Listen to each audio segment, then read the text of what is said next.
Namaste viewers and welcome to our program Contemporary Masters on our Auroveda YouTube channel. And I'm delighted to welcome Sri Rakesh Kaul to the studio once again. Thank you, Rakesh ji. Thank you so much for joining us today. And viewers, you know that Guru Purnima is coming up just a couple of days ahead. And it's a wonderful time to remember those people who gave their lives, as it were, so that our own consciousness, the consciousness of Earth, can be, I would say, taken to a different level. And today we are going to talk about somebody very special. His name is Pandit Gopi Krishna. And there is a, wonderful connection here, which I won't reveal. Rakeshji, you only tell us about him. Go ahead. What is your personal connection with him? Let's start on that note. So, first, thank you very much. My namaskaram to all of your viewers. It is my good karma that I was born as Pandit Gopi Krishna's first grandchild. And you started off by talking about Guru Purnima, and I find it fascinating that Gopi Krishna was described by a very famous American as the greatest non-guru guru. And when you look at that, here's a man who steadfastly refused to call himself a guru, said, I am a human being, steadfastly refused to take on followers, steadfastly refused to take money, and simply said, all I have is myself to offer to science, and let us study this mechanism that is inside every human being. Now, why the non-guru guru matters is because he has aged very well. And he has aged very well in the sense there has been no scandal, no sex scandal, no money scandal. His followers have not broken out into fights, no murders, no articles have come out. This is one spotless human being that offered himself, and he's there now for the ages. Thank you. Thank you for that wonderful introduction. I also want to tell our viewers that in addition to Guru Purnima, which is, I guess, on the 29th of July, we are also marking the death anniversary of Pandit Gopi Krishna. I believe that is on the 31st of July. I think he passed away in 1984. And I remember that. I'll just bring in a little anecdote with your permission. He was born in 1903, if I'm not mistaken. I bring in his death anniversary because I was in the US at that time. And I was actually working on a PhD dissertation on mysticism in Indian English poetry. And my doctoral dissertation advisor, he was a member of my committee because he was from a different department, was Professor Girdhari Lal Tikku. So he said, have you been reading Pandit Gopi Krishna?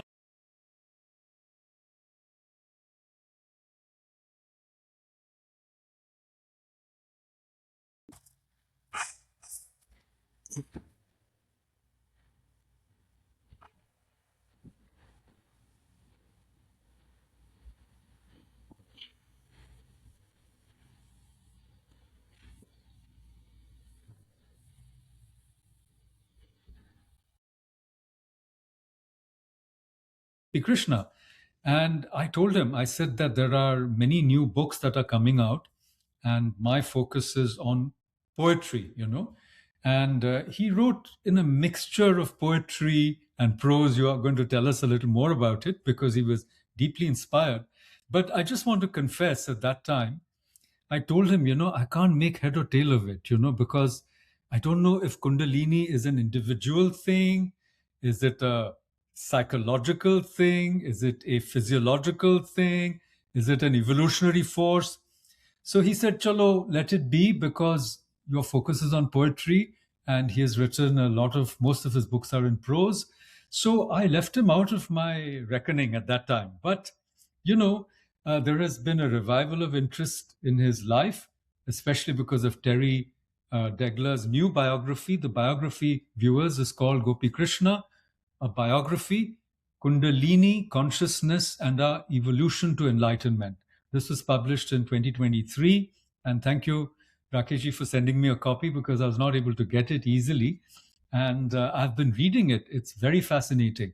And as you rightly said, he began as a householder. He had a very difficult early period. In fact, the family didn't even have enough to eat on certain days. Please correct me if my facts are wrong. And then he becomes this crossover figure, going to Switzerland, to Germany, and suddenly, as it were, he is also exciting the interests of major scientists, biologists, because he's giving you a completely new idea, as I understand it, of what Kundalini and Kundalini yoga actually means. But let me turn it back to you. And again, because we have the privilege of someone from his family talking to us. Do you have any memories of Pandit Gopi Krishna at all? Yeah, so let's take each one of the points you made. As far as the poetry is concerned, he was walking on the Tavi Bridge in 1949, and it is there that he went into this extraordinary deep state, and two verses floated in, and they were poetic. And that led to his first slim monograph, From the Unseen. And his social organization had a small printing press. It got printed. And then there was this American walking in the bazaar in Srinagar in 1952 who saw this pamphlet. And he saw that these poems were written in 9 languages. Imagine this man sitting in Srinagar, no contact with anybody with these languages, German and everything. So this American says, I want to meet him, and he makes inquiries, and he gets connected to my uncle, and my uncle takes him. And of course, he fully expected to find a quack. But then he meets Pandit Gopi Krishna, and that was the beginning. That was the beginning. But coming now to that personal story, I will share this for the first time with the world since you asked, and it's in the continuation of him as a writer, because there are many aspects to Pandit Gopi Krishna. I feel very privileged and honored that I just graduated from University of Chicago. I had moved to California, and I get a handwritten letter from him. And in that handwritten letter, for the first time, there is an extensive statement where he says, Kashmir has such extraordinary masters, and he specifically names Abhnavgupta. And he says the world does not know about any of them. And he said that a few years earlier he had made a decision to bring the works of Kashmir to the world. So, in a list of many extraordinary accomplishments for which he doesn't get recognition, he is the first person who put together a team of Kashmiri Pandit scholars that published the English translation of Vagyan Bhairav Tantra, which preceded Jaideep Singh's translation, which came out in 1979. He is the first person to translate what he thought was one of the five greatest books in the world, which is Panchasthavi. And he brought out the English translation. Now, others have followed him, but they have done it from the viewpoint of literal translation. This was a yogi translation. And then the great tragedy. He actually did a translation of the Shiv Sutras, which is lost to the world. We don't know where it is. He wrote 17 books. I didn't mean to interrupt you, Rakeshji, but it's amazing that he translated the Panchasthavi, and you also told us that the Shiva Sutra translation was lost, which is unfortunate. But of course, the Shiva Sutras have been translated so many times. I myself have done a translation. I haven't told you, but just tell us a little more about Panchasthavi before we conclude this first episode of our series on Pandit Gopi Krishna ji, and then you can tell us about his some of his other translations also. But I'm asking because very few people know about the Panchasthavi. Yeah, so Panchasthavi is a similar text to the Saundarya Lahari, and it is an extraordinary book because in it you see the descent of Kundalini Shakti. And it was a community exercise. And basically, he was very firm. He was very firm about being a householder. He didn't have actually much support for leaving your householder duties and renouncing the world. And so this particular text braids the Vedic, Tantric, and Yogic streams in a poem.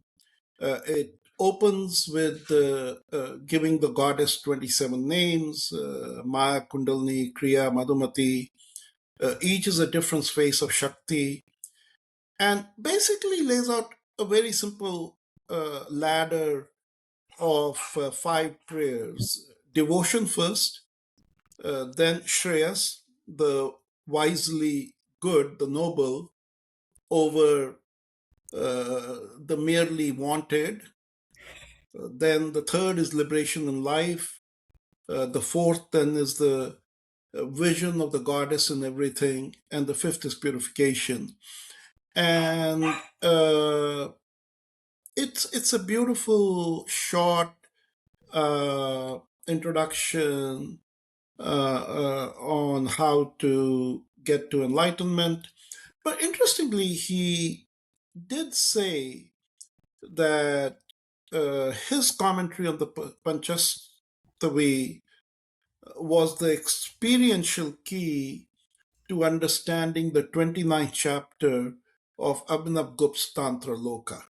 So it's a fascinating short book, and one very enjoyable. The poetry is magnificent. One I recommend highly.